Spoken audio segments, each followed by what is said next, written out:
Ojalá, ilusión compartida, deseo vivo, esperanza que convoca voluntades.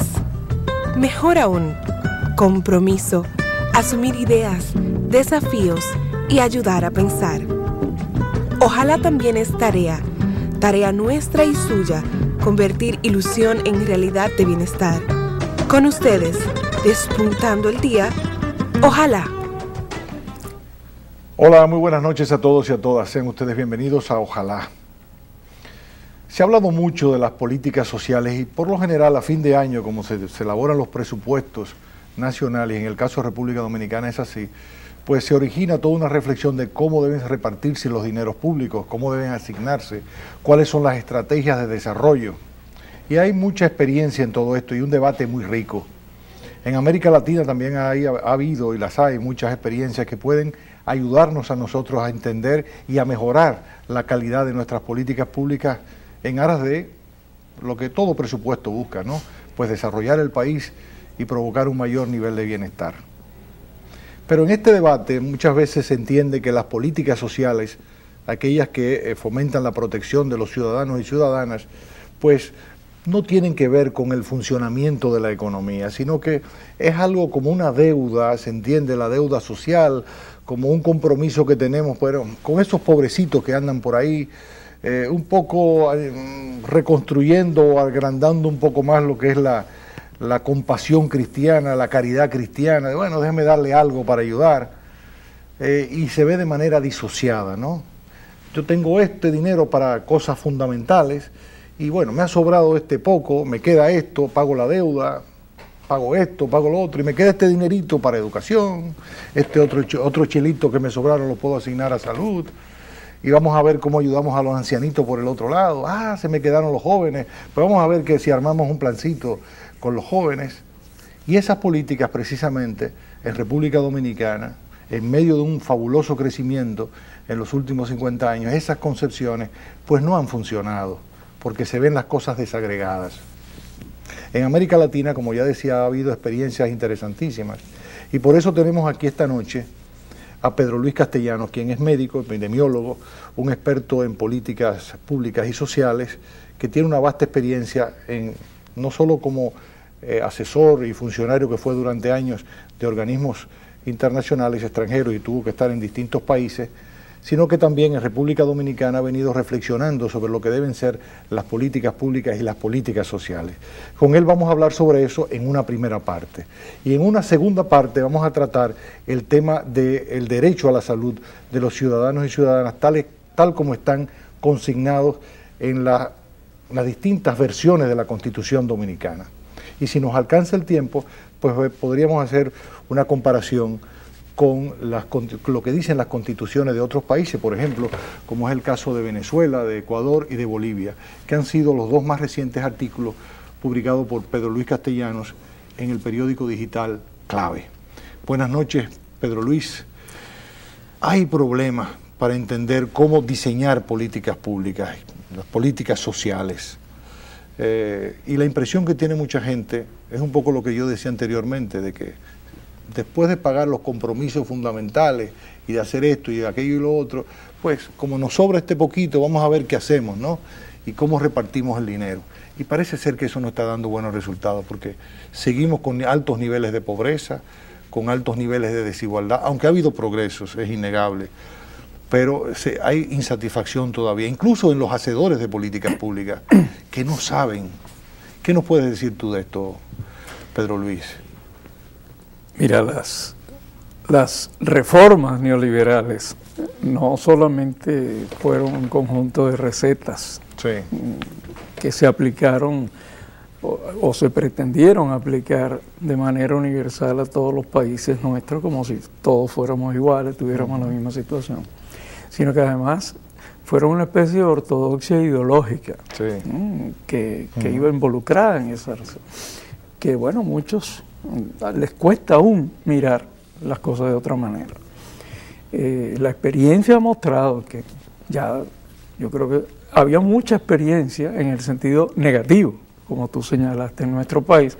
Había mucha experiencia que se acumuló en muchos países, en el sentido de que el asumir que la inversión social es un gasto, sí, algo que es contrario al crecimiento económico y por lo tanto debía limitarse a programas focalizados temporales por aquella idea de que una vez que la economía creciera iba a derramar y entonces cuando la marea sube todos los barcos suben, etcétera, etcétera.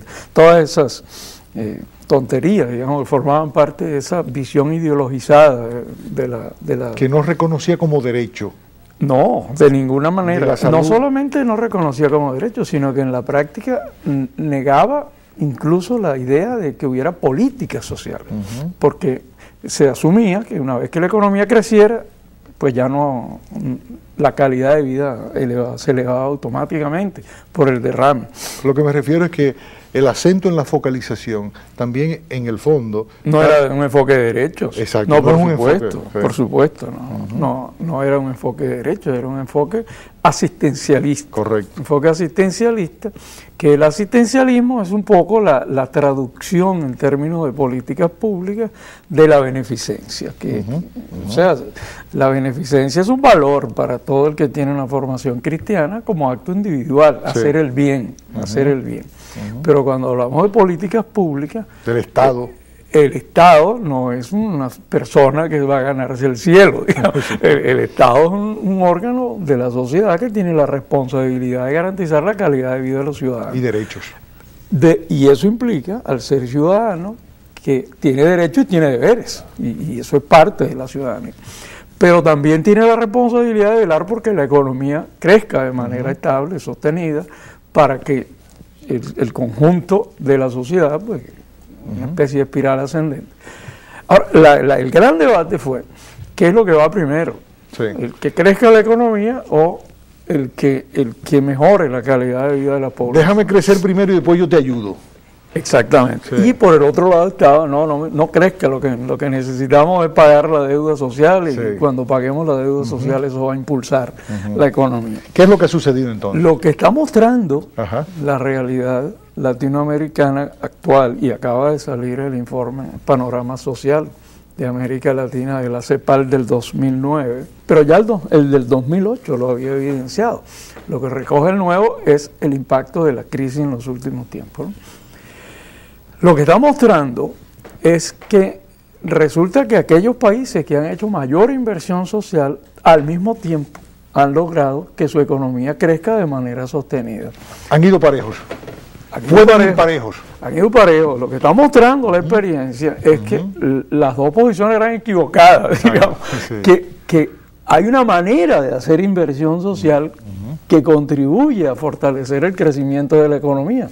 Que se puede, que puede haber crecimiento con buenas políticas sociales. Exacto. Pero buenas políticas sociales con crecimiento. Exactamente. Pero, y entonces se refuerzan mutuamente. Por ejemplo, unas buenas políticas sociales, al mejorar la calidad de vida, aumenta la productividad social, pero también aumenta la capacidad de consumo. Sí. Porque, por ejemplo, en un país como el nuestro, donde más de la mitad del gasto en salud, por ejemplo, que es un gasto muy inelástico, sale del bolsillo de la familia, obviamente un buen sistema público de salud que garantiza el derecho de acceso universal a la salud sin que haya que hacer un enorme gasto familiar, eso obviamente es como un subsidio directo a la familia que eleva en la práctica su disponibilidad financiera y que puede comprar otra lo va a gastar en consumo, obviamente, en bienes y servicios que otros que necesiten. Entonces lo que está mostrando es que esa contradicción era una contradicción falsa. Muy bien. Que por el contrario, pero no solo es posible, sino que parecería que es la única forma de lograr que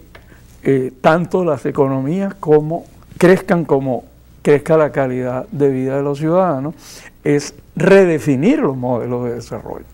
Y sobre todo, redefinirlo desde una perspectiva de derechos ciudadanos, y eso articulado con la idea de, hacer crecer la productividad, hacer crecer el consumo. O sea, no es cualquier forma de invertir en políticas sociales que se traduce en eso. Tiene mucho que ver no solo con la cantidad de la inversión, sino con la calidad de la inversión. O sea, ¿cuál es la inversión social que realmente se traduce en un mejoramiento directo de la calidad de vida, la capacidad de consumo, la capacidad productiva de la población?